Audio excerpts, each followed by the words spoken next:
The broadcast is now starting. All attendees are in listen-only mode. Hi, everybody, and welcome to today's WAN-IFRA webinar. Today, we're going to try to make sense of all the changes that Facebook has made in the last weeks, sort of sort out some of these changes, and see what Grzegorz Piechota can tell us.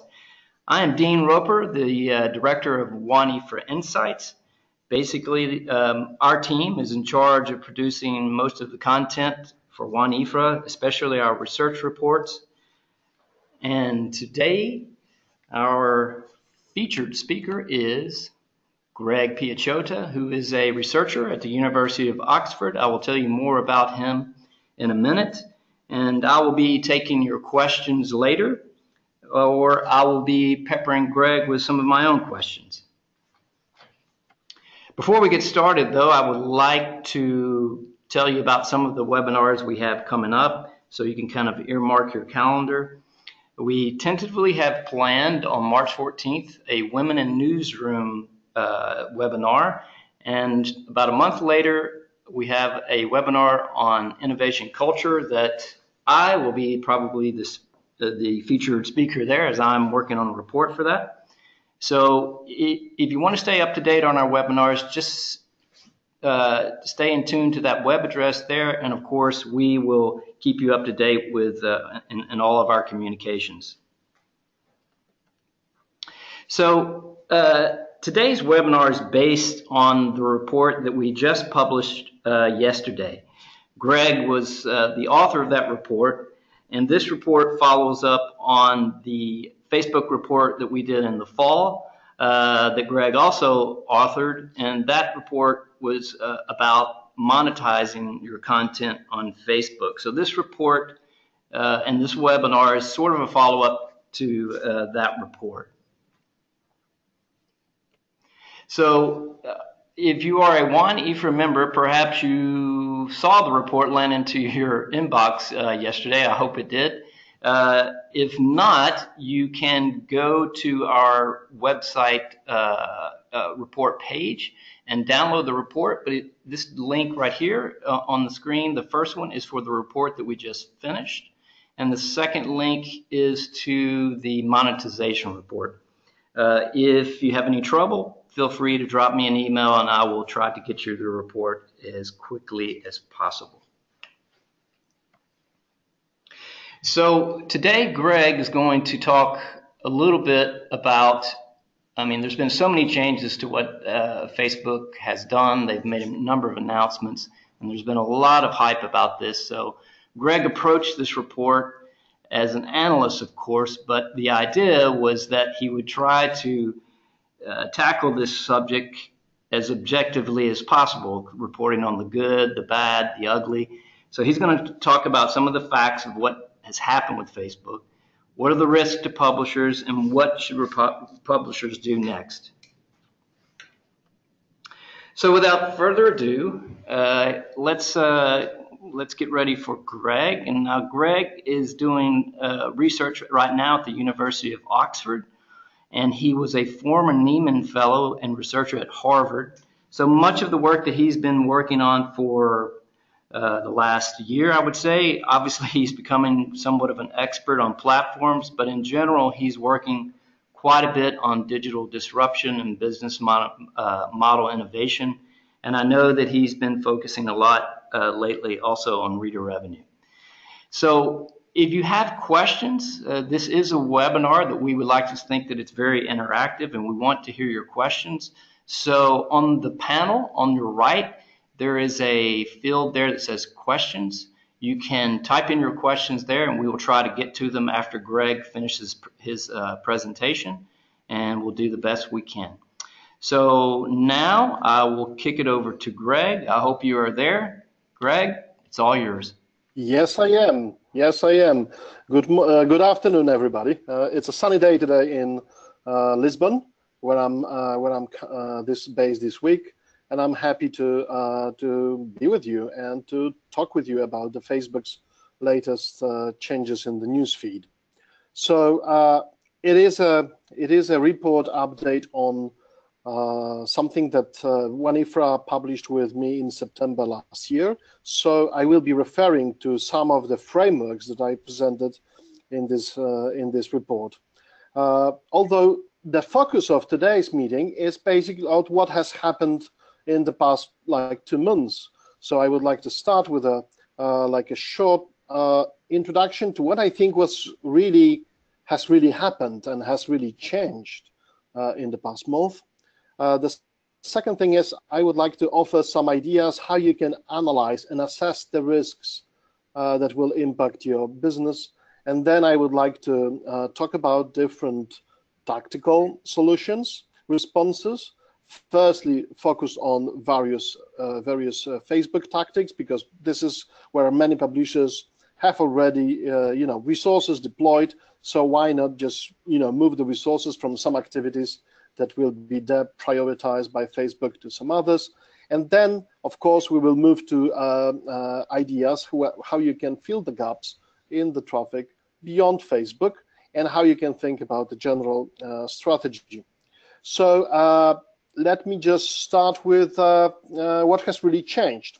I think that the series of announcements published by Mark Zuckerberg and his people in January, it is a sign of a strategic shift of the company. The company, for a long time, it was telling the public that they are not a media publisher, they are a communications platform, but they somewhat seem to be pushed into the media publishing corner. I think what they have done, they want to cut the ties to the idea that they are a media publisher, and therefore they sacrifice some of the attention that they used to gather from users all over the world, and they want to sacrifice even some advertising revenue. They believe this is important for the future of their platform for many reasons, not only regulatory but also the health of the network that they have built. So what they really say is that they are changing the objectives and KPIs for the algorithms from engaging people for the longest time possible so they could show them the ads into interactions. They call it meaningful interactions. They don't really say what is meaningful, and after many interviews that I've seen from the Facebook people, they can't really tell what they mean by meaningful. Anyway, they move from optimizing the algorithms to increase people's time spent on Facebook to interactions between users on Facebook. And they also say that they will see the impact of all page publishers. Among page publishers are not only news publishers like us, but also the other media publishers and celebrities and brands. So basically all of them who instead of having a personal profile have also a business page on Facebook will be impacted. And they say the expected drop in reach can be even as high as 20%. And they also indicate that the impact will not be evenly distributed, because they are going to give some preferences for brands, news brands that are broadly trusted. We will talk about it, how it will be determined, and for local brands. So, of course, the announcements were met with drama and frustration on the publisher's side, and we will talk about the reasons for this frustration and distrust and somewhat despair on the media side. But what is new, really, is the new hard language on the Facebook side as well. And I would like to point your attention to yesterday's presentation, of Miss Campbell Brown, who is Facebook's head of news partnerships, who at the event in California said that if someone feels that being on Facebook is not good for your business, you shouldn't be there. Let's be clear about that. She also said that their role is not really to convince somebody to be on Facebook. I think it's a change. It's a change not only in the company's strategy, but also in the change in the kind of a language, negotiation language they use when they talk with publishers. I think it's a sign of what's to come. It's a way to say we don't really need you. We don't really want you. You cause us trouble. We are not going to do everything to keep you on the platform. And this is a new language, and this is another sign of the change in the strategy of the company. What is making really publishers despair is that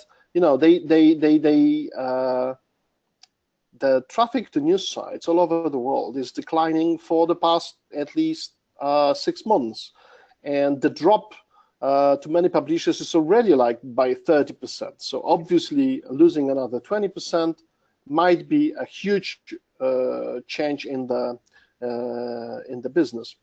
In fact, Facebook has not really acknowledged this decline. They haven't really explained what happened, and the only comment Mrs. Brown offered was that your traffic is always gonna go up and down, and it seems that Facebook is pretty indifferent about this impact that they have. Another thing is that we just have another results of the benchmark study in the United States, and this is another obviously reason for news publishers to be worried about the relationship they have in Facebook.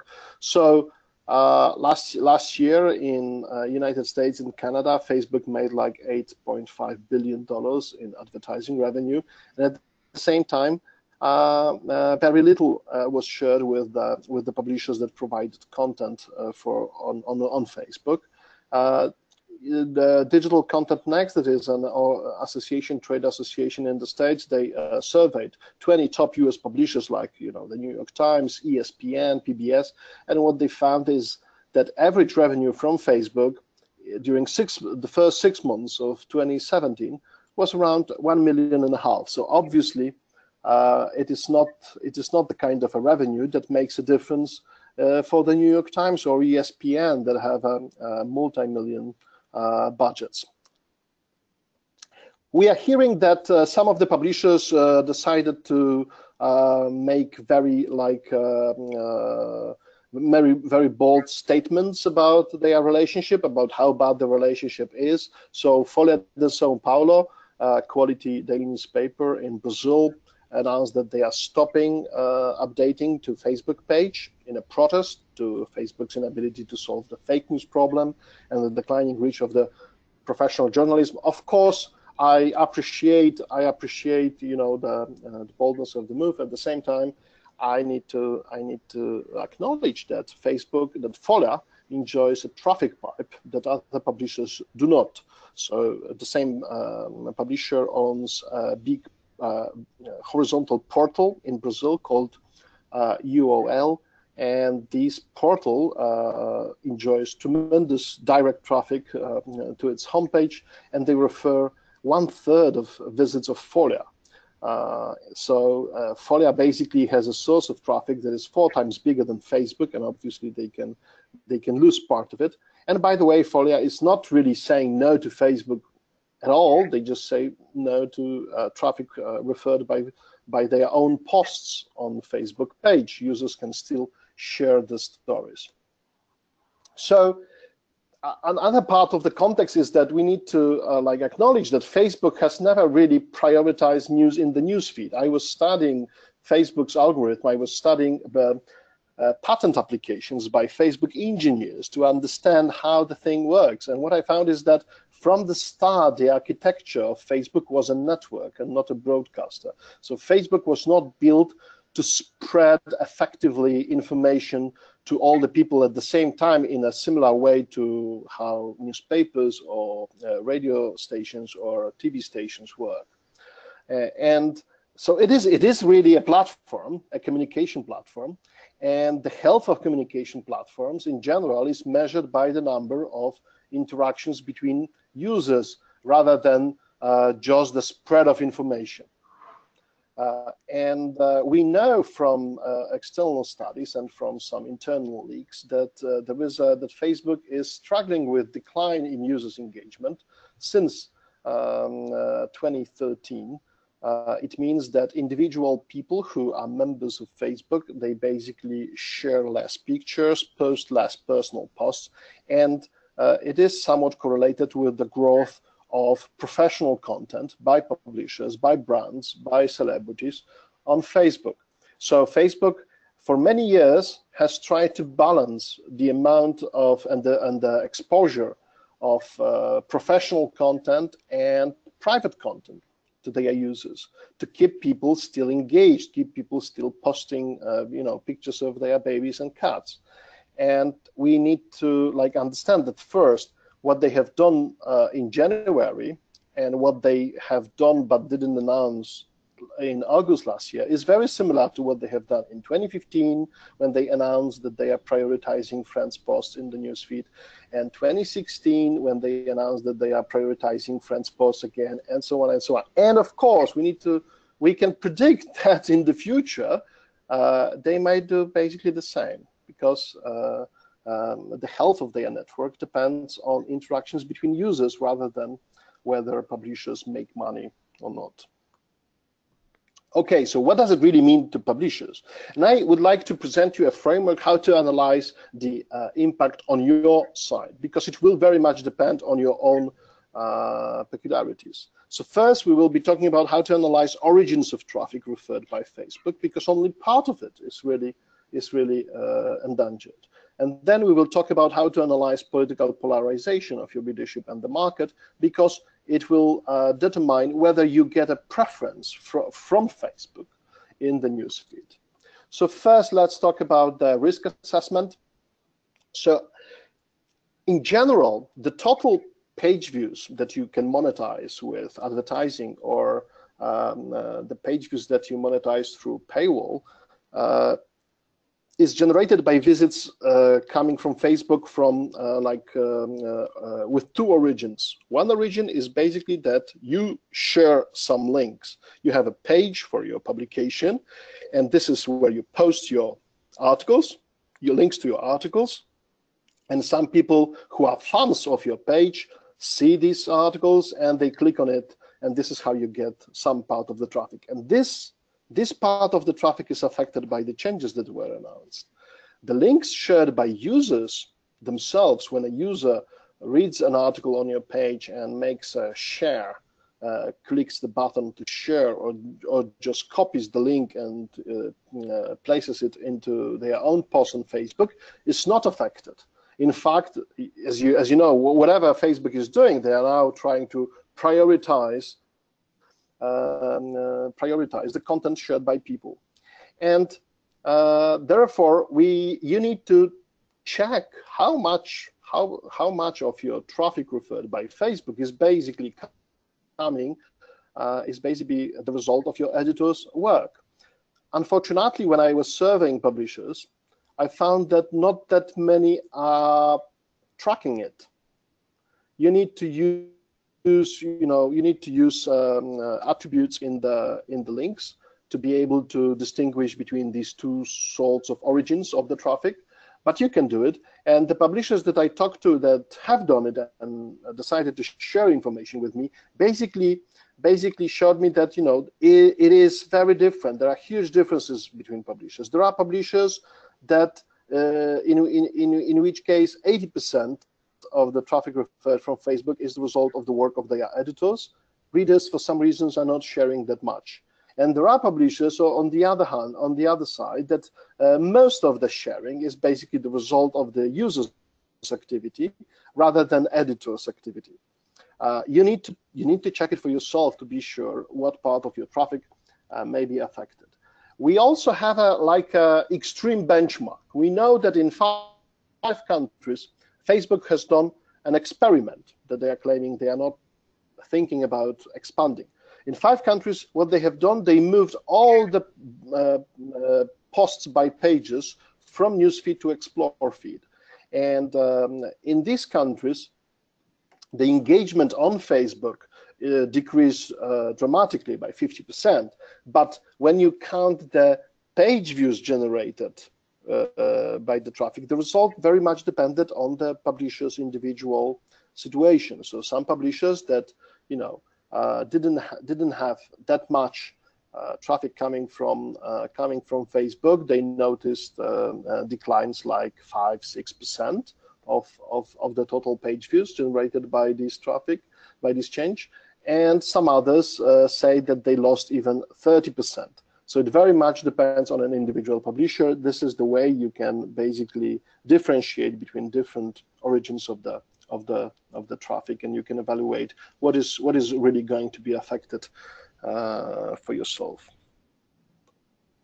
The second assessment, I would encourage you to think about how much polarized are the news users in your country, and how much the media are addressing the polarization by basically becoming polarized too.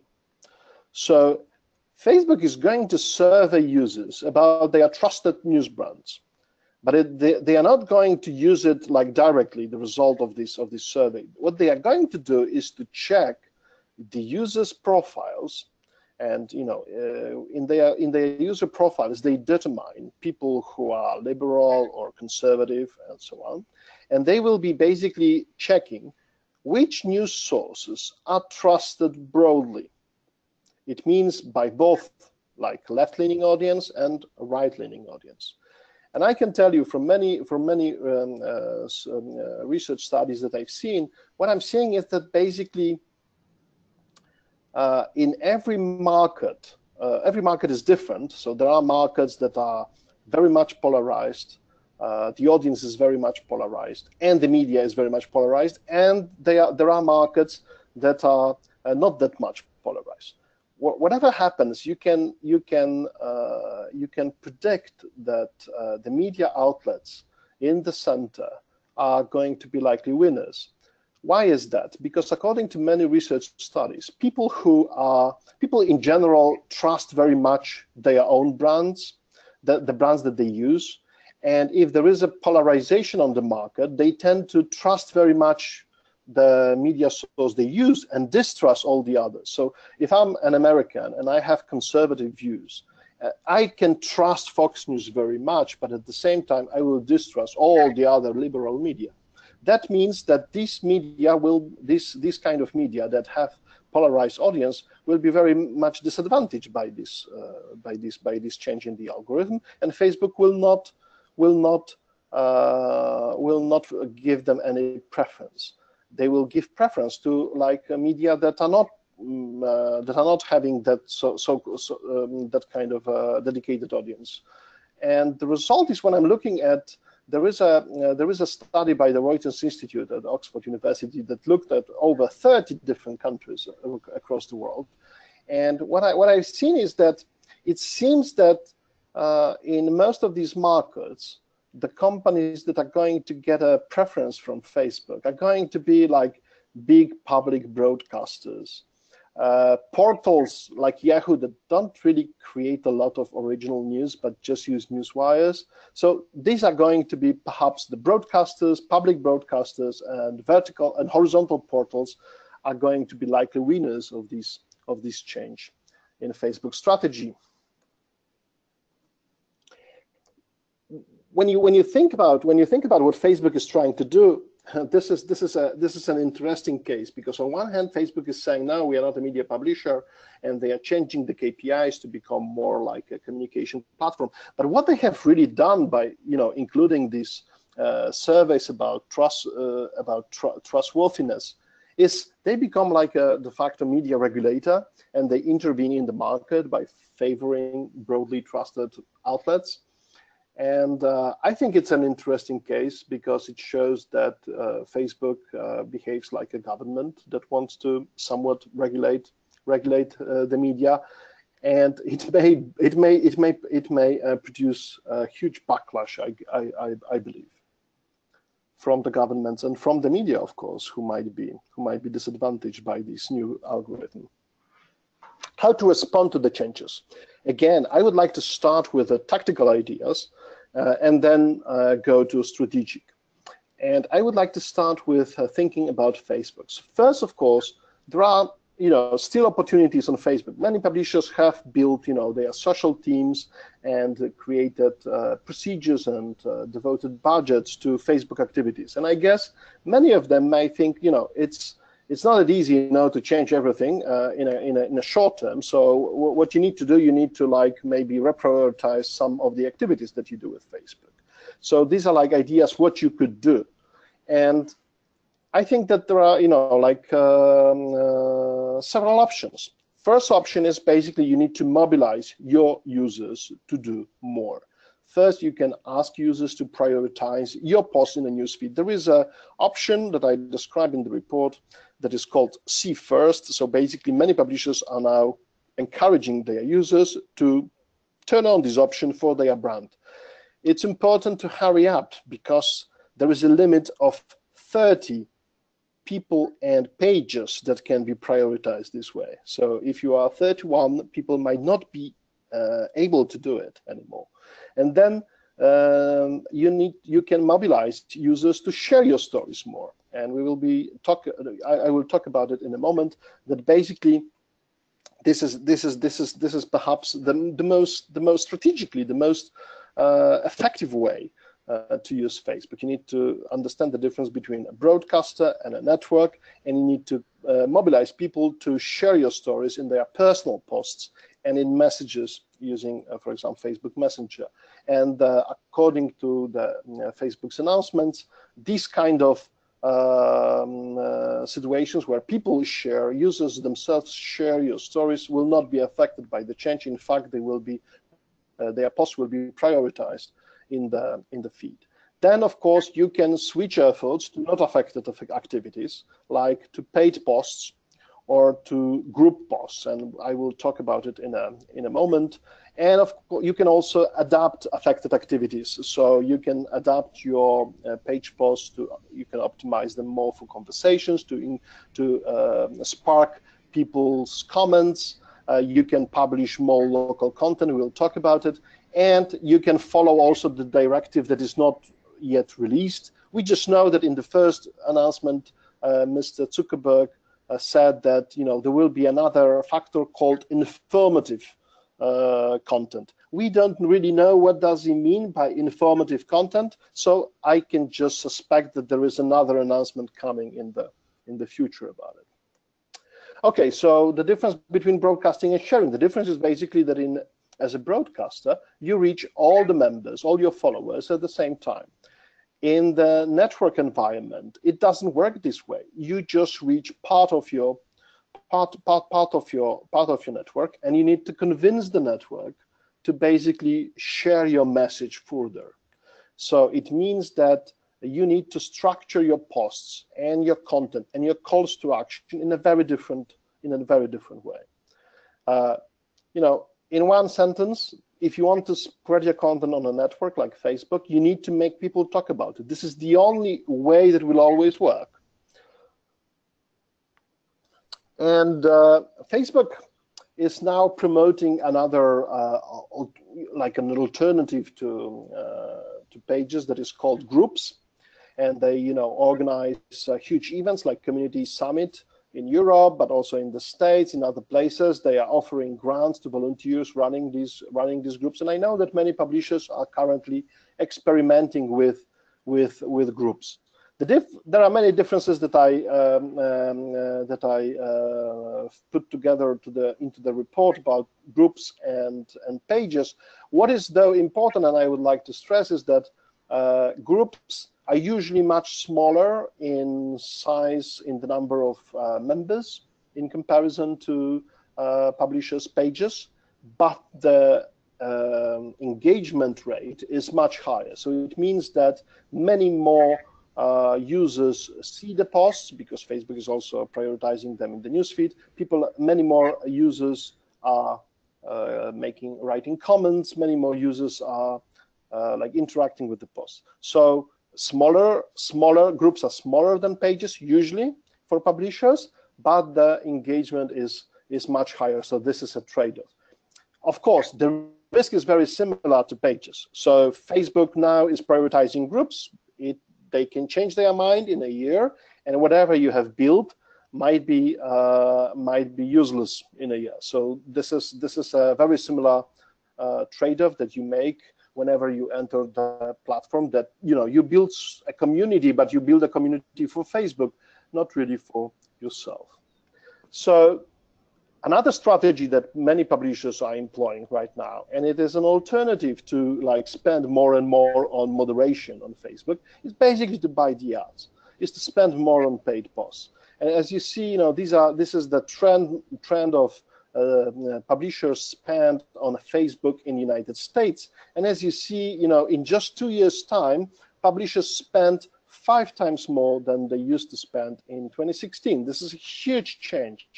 The question is, of course, whether the price is going to go up because more and more people are spending. Right now, according to an American company called QE that is tracking these trends in this spending, they say that the price really has not changed over time. It doesn't mean it will not change in the future. It just means that for the past few years, despite the huge spike in the spending by publishers, the price didn't really change. And then, of course, we need to talk shortly about growth opportunities beyond Facebook. And I think there are like 3. First, you can mobilize your own users on your own website to make more make more page views and to visit more frequently. This is the easiest way to fill. This is one of the ways you can fill the gap.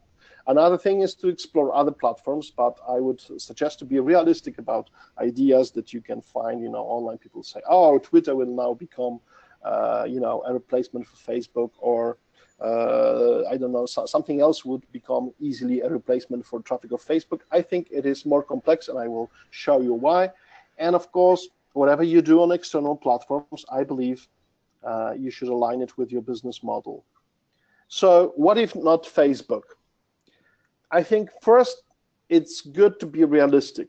So Facebook aside, the main gateways to news today are direct visits to your site, Google, dark social. What is dark social? It's basically the traffic that we cannot, that is usually coming from email, from messengers. We cannot recognize this traffic very easily, but it's a huge part of the traffic, and all the rest. So if you think about what can, in a short term, replace, fill the gap by the decline of Facebook, I would say mobilize your existing users on your site. Think about Google, because it is already a huge source of traffic, and experiment with dark social. Other platforms are there, but right now they are giving you about 11% of all visits. Of course, when we talk about in general about publishers worldwide, these are numbers from the company called Chartbeat. So they have thousands of publishers that they track, and so this is the situation. This is the situation in general. Of course, your own distribution of traffic sources may be somewhat different. When you think about mobilizing your existing users, I believe there are like 2 things you could do. So first, increase frequency of visits, and top of mind solution is newsletters. We know from the Chartbeat study that 60% of visitors to news sites don't return in the next week. If we make some of them return within a week, this is a huge win for us. We can increase the number of page views generated by these visits. The second thing is increase the depth of visits, and top of mind is invest in your homepage. Many startups used to say that homepage is dead, and now you should distribute your content just via platforms, and unfortunately it doesn't seem to work very well for them, and they are now opening homepages themselves. What we know for sure is that your heavy users, your daily visitors, they view more home pages than article pages. So your most valuable users that make the biggest chunk of your page views, that come the most frequently, they come to homepage to check what's news. So invest in your homepage. Then, if you think about attracting new users in other channels than Facebook, top of mind answer is Google, just because it is the biggest source of traffic out there. And then, if you think about finding new channels, about dark social, I think, one answer is to think it's mobile traffic mostly, because this is the traffic coming from sharing news stories on messengers like WhatsApp, and this is traffic coming from mobile apps like, I don't know, Apple News or Google Play Newsstand. So this is mobile traffic. You need to think about this as a potential source of new customers, of new users. In the end, this is something that you know well if you read my reports for WAN-IFRA or INMA. This is I believe that whatever you do with platforms, you need to align the platform strategy to your business model, because basically what platforms are doing, platforms are not stealing your users in the first place. They are disrupting your business model by decoupling content use, the use of the content that you produce from consumption of the ads that you sell. So there are publishers that don't really need to make money in the digital, because they have a completely independent source of revenue, like or source of funding, like the BBC, that is funded by the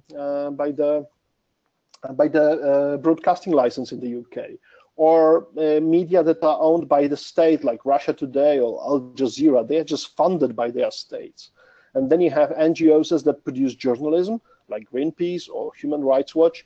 They don't need to monetize their content in the short term on the websites. So they look for, they go to the external platforms to find audience and to have as many people consume their content as possible. They can really distribute content on any platforms as long as they have money to do it. This is, they don't need to monetize it at all. Then you have a huge number of publishers, I would say majority of them, who have still a digital advertising-based business model on the internet. It means that they go to platforms to get audience, to get traffic, so they can monetize the attention of the audience. And this is like a competition strategy. Competition means collaboration and competition at the same time. On one hand, they build their audience on Facebook. On the other hand, they need to take this audience out of Facebook to really monetize it. And this, you can see who is winning.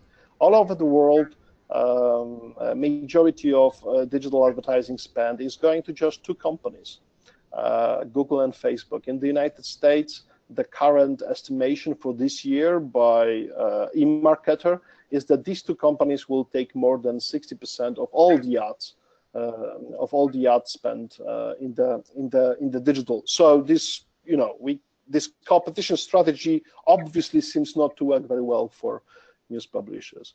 Then you have publishers that have been building other business models, pursuing other business models than digital advertising, like, for example, subscriptions or e-commerce.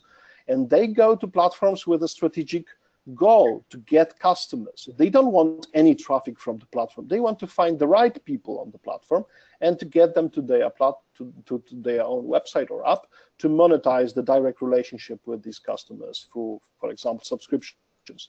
So I would say their platform strategy is very different from the competition. They use their content on Facebook as a sort of a content marketing campaign. So this is what the New York Times is doing, Aftenposten, Financial Times, and the others. And then, of course, there is plenty of publishers that would like to try to get to new audiences, perhaps try new formats on, I don't know, Snapchat and so on. They haven't yet decided about the business model. They don't want to risk the future of their main brands. So they are not really going to get into the competition strategy, but they want to experiment. So they create new brands targeting young people, like Noise. This is the business of Axel Springer in Europe, in many countries, and they go to platforms basically to experiment. So I believe that you should align your platform strategy, whatever you do, with Facebook or with Google or with others, to your business model. That's it for today. If you have any questions, I'll be happy to answer. All of you will get a short survey, and I would very much encourage you to fill it, because as far as I know, the WAN-IFRA is considering a new kind of service of which my report is a prototype, and we would like to learn what you think about it, whether you would like to get future updates like this one. And you can subscribe also to the mailing list today on the WAN-IFRA site to get more updates like this. Thank you very much, and I'm basically giving back the voice to Dean. Okay, Greg, thanks so much. Okay, all right, we are ready for the Q&A session. Okay, so we have a number of questions. We're going to go first with June Nee in Singapore, who asked, how does one measure dark social referrals? You mentioned that earlier, Greg, and they say, unlike platforms which can be tracked via UTM, can dark social platforms be similarly tracked? Not really. It's the numbers that I showed, that it's estimated to be like 17% of the traffic is an estimation by the company called Chartbeat, and they do these estimates by basically having some publishers adding attributes to all their web addresses that they publish themselves. So they basically, the idea is that you cannot track what's going on to be an article shared on via messengers or via email, but what you try to track everything else, and then you basically subtract these numbers from the total numbers, and this is how you estimate. This is the only way you can estimate it. And of course, there are we know it is growing for many reasons, because we have plenty of surveys showing that people are sharing news like crazy on messaging platforms. Especially WhatsApp is growing very much in many countries as a source of news, really, for people. We know it from the studies by the Reuters Institute at Oxford. We know it from other studies. We know that a lot of people are using email for sharing stories. We know it because publishers themselves have have buttons to share by email, and they see how often they are really used. So we don't have an easy way to track it. We have a way to estimate it, I'm sorry to say. Okay. We have a question from Jens, and you were talking earlier about how some of the content surfaces, and I know Campbell Brown was saying at the RICO conference in California, she was actually concerned about how some of the content surfaces for smaller publishers and even niche publications. So that's the question we have here. Does what has happened mean that special interest titles will also lose out? It depends how you define the special interest titles. So Facebook says that they are going to give a preference to local sites, but they're not going to classify which sites are local and which are not. What they are going to do is they are going to look at the basically the place from which most of the users that access the certain type of content are.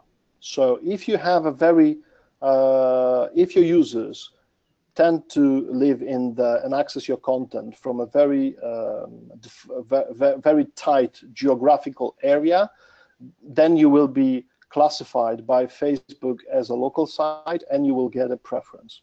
The others, like niche players, they are not going to get a preference. Of course, we can just hope that niche publications usually tend to have higher engagement rates than general publications, just because they tend to attract very more interested people in detailed topics, and these people tend to be more engaged in this topical discussion. So I've seen like profiles of many publications, and I usually found that niche publications have a better rapport with their users. So you are not going to get a preference from Facebook algorithm, but hopefully you are much better in engaging your users to share your content. You are much better to make you are perhaps better prepared to have your users talk about your content. So hopefully, despite not having a preference, you are going to perform better than the general interest publications. Okay, we have a few questions from Leor. We'll try to get to one of these. One is, he asked, will the see first that I think you mentioned in the way publishers should go about this, will this solve some of the problem, or he says does just might help a little? See first? No, see first works. For sure it works, because when you do it, you immediately, as a user, you immediately will see the new posts from the profile or the page that you chose to see first at the start of your newsfeed. We know from internal studies by Facebook that people tend to click on the first 10 stories in the newsfeed.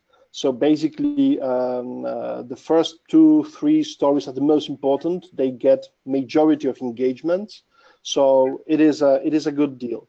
Obviously, publishers usually post a lot of news by their pages, and Facebook will not present all of these posts. They will present just 1-2 posts from a particular publisher.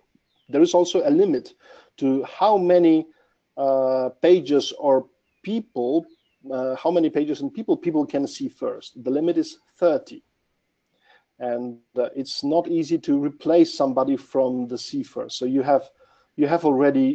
need to like go to somebody that you want to no longer see first, and then you have a new limit, so you can add somebody. So it's a very complicated process to replace a person or a profile on your see first list. So what I could encourage you is that I would encourage you to hurry up and convince as many users as you can to see first your posts. Okay. By the way, we have about 50 attendees, so that's great to know. And hi, Greg. Great to see you guys. Doing this via camera. Good to see you. So we have a question from, and by the way, I apologize if I'm pronouncing any of your names incorrectly. We have a question from Yevs, and he asked, do you know any successful examples of Facebook groups by news media? Of course, I know we touched on that in the report, but maybe you can also touch on one of those that you think. Yeah, so the most successful publisher that I know is a company called Blasting News. This is a news startup in Europe, but they already have like 100 million unique visitors around the world. They got some funding from Google Digital News Initiative, and their whole strategy is built upon creating groups. Not only on Facebook, they create groups on their own website and on Facebook and other social networks. And what they do, they are focused on finding micro influencers, people very much interested in certain topics, like, I don't know, Game of Thrones TV show, and they pay them for managing the group for the publication. And this group is having, is active on Facebook, it can be active on Twitter, it can be active in other places, and also on the website. And this is the way they basically take advantage of the network structure of Facebook and the other social networks. So they are currently employing more than 1,200 group moderators, and this is one of the reasons they could build such a huge traffic engine for their company in just like 2 years. So this is the most successful one. When you look at other publishers, the biggest groups that I've seen were no bigger, created by publishers, were no bigger than 30,000-40,000 members. This doesn't sound like a lot. Usually, you know, publishers in big countries, they can have pages with like millions of followers. So 30,000 sounds like not a lot, but according to the people I talk to, they tell me that yeah, there is a huge difference in scale, but on the other hand, these guys are really devoted to the topic, to the issue. So you easily have 20 times more engagement than you have with your Facebook page. So there is a benefit in that. The second thing is that I don't think that creating your own pages is the only strategy you can do. Another idea would be rather to find a huge group about a certain topic that is of your interest, and try to become a member and get people engaged with your brand. You can do it by trying to, you know, give people ideas about your stories, and also by basically contacting moderators of these and creators of these groups, and you know, having some sort of a deal with them. So that might be a quicker strategy, and perhaps even cheaper than building everything for yourself. The groups, as far as I'm hearing from people who do it, you know, they are very beneficial to journalists. If you think about, you know, you can create a group of people who are experts in a certain field. You can get a lot of story tips. You can get, if you want to find some heroes for your articles, it's an easy way, and so on and so on. But on the other hand, they are extremely difficult to build. Yeah, you know, you need to have skilled people in community building. And the second thing is that there is a lot of effort, there is a lot of work. So the question is whether you want to basically put resources to build communities for Facebook. This is like the question. Perhaps, you know, in the long term, maintaining groups can be also very costly because of the moderation costs that you will be going to cover if you don't find volunteers to do it for yourself. And of course, you also need to, like, it's a very long-term game. You know, if you start a group tomorrow, building it to, I don't know, 50,000 members may take you a year or two. So it's a very long-term game, and you don't really have any assurances from Facebook that they are going to, you know, that they are not going to change another, you know, the algorithm another time if they find that, I don't know, groups are no longer meaningful or whatever. So it's I think that the risk is higher than engaging with paid posts. This is my personal assessment. Okay. I have one more question. Digital subscriptions and reader revenues seem to be one of the hottest topics, of course, this year, especially here in Europe and North America and other parts of the world. How does some of the things that have happened lately, Greg, impact some of the things that publishers are doing on Facebook in terms of generating subscriptions? Does the newsfeed impact that at all, or? I don't think it is such a big deal for these publishers for several reasons. First, the publishers that engage with Facebook to get the potential users, they usually advertise because they want to have they want to target the right people. They don't want to, you know, get any traffic to their site. They are trying to find the right traffic to their site. and therefore they usually pay for this traffic. It is not going to, to change anything really. It doesn't seem to change much. So what publishers are doing, publishers are targeting to certain people, like, I don't know, geography. I don't know, everybody living 1 kilometer from university might be perhaps a subscriber to a newspaper. So you can still do it. The only problem that you might encounter in the long term is that because many more pages will try to do it, and the ads on Facebook are sold as in auctions, the price might go up. This is the danger that you have, perhaps with any advertising space, that the price may go up. But the tools are still there, and they're not affected by the reach. Is always depends on how much money you are going to spend rather than the algorithm. The second thing is that publishers use